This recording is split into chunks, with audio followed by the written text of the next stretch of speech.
Bonjour à tous, c'est Damien. Aujourd'hui dans Parlons Photo, c'est dimanche. Et le dimanche, on parle post-traitement. L'idée de cette vidéo, c'est de vous faire une démonstration d'un post-traitement d'une photo banale. Pour vous montrer un peu à quoi ça sert le post-traitement. Qu'est-ce qu'on peut faire exactement et quel est le type de résultat qu'on peut obtenir. Donc je ne vais pas vous expliquer exactement ce que je fais. L'idée, c'est de vous donner un aperçu de qu'est-ce que le post-traitement et pourquoi vous devriez vous y intéresser. Donc moi j'utilise le logiciel Lightroom.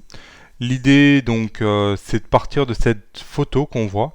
Donc c'est une photo avec un peu de défaut. Elle est sortie comme ça du boîtier. Donc on s'aperçoit sur cette photo qu'elle n'est pas très bien cadrée à mon sens. Le ciel est un tout petit peu fade, c'est joli mais pas plus que ça. Les montagnes derrière sont un peu effacées, c'est un peu fade aussi, il manque de contraste. Il y avait peut-être un peu d'humidité, je sais pas.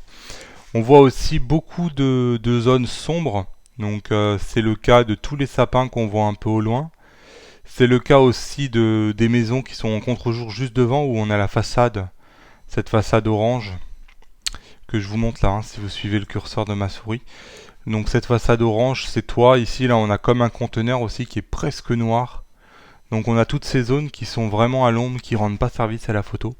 Donc l'idée c'est de voir à partir de cette photo banale, qu'est-ce qu'on peut faire avec un logiciel de post-traitement. Donc tout d'abord je pars d'un RAW. Donc qui dit RAW dit le format que vous devez utiliser sur votre réflexe si vous voulez commencer le post-traitement. Donc c'est un format qui enregistre beaucoup plus d'informations que ce que vous voyez dans la photo. Donc des zones qui vous paraissent toutes sombres et compagnie, le RAW a enregistré l'information et le logiciel de post-traitement va savoir aller la chercher. Donc on va commencer par améliorer un tout petit peu. Moi je vais l'éclaircir cette photo un peu. Je la trouve un peu sombre. Voilà, comme ça. Hop. Je trouve la neige un tout petit peu trop claire. On va lui redonner un peu de contraste. Là, si vous regardez la neige, hein. Hop, je refais. Voilà, la neige retrouve un peu en détail. Donc, toutes ces ombres qu'on voit, notamment sur la façade, le conteneur et compagnie, vous allez voir, elles vont s'éclairer maintenant. Vous voyez comme la photo change? On a presque l'impression qu'elles étaient éclairées par le soleil maintenant. Alors qu'on avait l'impression que c'était des zones où il n'y avait pas du tout de détails. On va accentuer ce qu'on appelle la clarté, c'est-à-dire le détail de notre image. On va lui rendre un peu de force, on va y aller un peu franc. Voilà. Donc là, rien que j'ai pas touché beaucoup, j'ai éclairé l'image, j'ai redonné un peu de contraste à la neige. J'ai éclairé les zones qui étaient un peu sombres. On va voir l'avant après. Donc voilà l'avant. Donc on voit que le conteneur était tout noir, etc. Et voilà l'après. Donc déjà en changeant que très peu de réglages, vous voyez en 2 secondes, la photo est plus du tout la même. Ensuite évidemment le ciel on va essayer d'améliorer le ciel. Voilà. Donc le ciel il était comme ça. On va lui donner un peu plus de force, vous allez voir. Hop. Déjà là moi je trouve que c'est un ciel qui est beaucoup plus joli. On voit des beaux dégradés, on voit un bleu un peu plus sombre.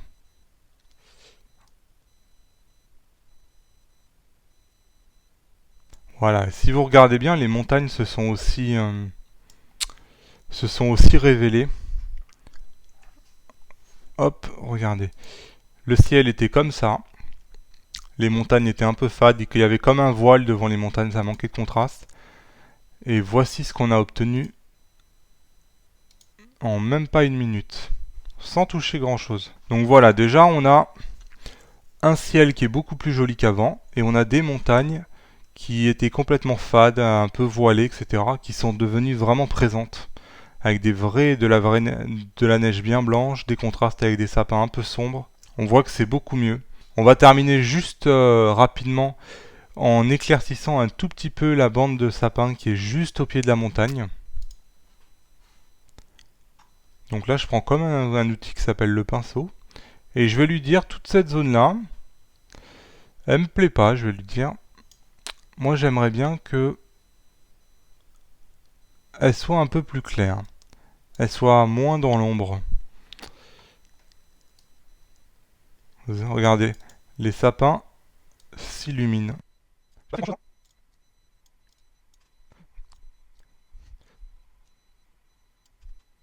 Bon voilà, l'idée c'est pas de faire quelque chose de très très fin, mais ça permet de donner un tout petit peu de peps. Bon là j'y suis allé un peu fort à mon goût, mais c'est pas très grave.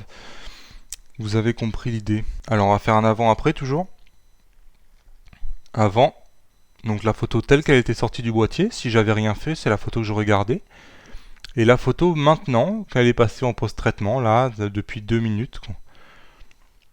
Donc la dernière étape, c'est le recadrage. Donc je trouve qu'il y a trop de ciel en fait, ça sert à rien, la photo perd de sa qualité. Donc une photo comme ça, je vais la traiter par exemple en 16 neuvième. Voilà. Donc j'ai la règle des tiers qui est appliquée sur la grille.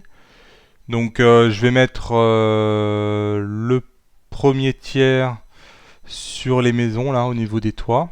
Le deuxième tiers je vais le mettre au ras de la montagne et le troisième tiers au niveau du ciel. Et je vais recadrer comme ça. Ma photo me semble droite. Je vais peut-être remettre la photo exactement droite par rapport à un mur. Non, la photo est droite, elle était bien. Et maintenant je la cadre en 16 neuvième et j'ai atterri avec cette photo là. Donc si je reprends l'avant-après, j'avais une photo qui était non recadrée, qui était comme ça. Voilà. Et maintenant j'ai une photo qui est... Voilà, j'avais une photo comme ça. Et maintenant j'ai une photo comme ça. Je sais pas ce que vous en pensez. Moi je préfère la photo qui sort du post-traitement. C'est quand même autre chose. Donc voilà, c'est à ça que sert le post-traitement. Vous prenez votre photo et vous regardez, vous essayez d'analyser quels sont les défauts de votre photo. Et vous avez quelques curseurs très simples à pousser. S'il y a des endroits trop sombres, bah, vous les éclaircissez. S'il y a des endroits qui vous paraissent sans trop de détails, bah, vous essayez de récupérer un peu de détails. S'il y a des endroits qui le ciel est pas suffisamment joli, vous pouvez l'améliorer aussi.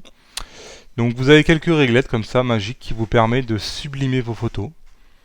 J'espère que ça vous a convaincu, que cette démonstration a été efficace. Moi de mon côté, je vous dis à demain. En attendant, vous pouvez vous abonner. Vous avez le bouton qui doit apparaître sur la vidéo et ensuite vous avez le bouton s'abonner juste en dessous avec la petite cloche à côté. Pensez à appuyer sur la cloche. Comme ça, tous les matins, vous êtes prévenu de la vidéo du jour. Libre à vous de la regarder, c'est gratuit. Et on progresse ensemble à devenir des meilleurs photographes. Moi je vous dis à demain. Allez, ciao!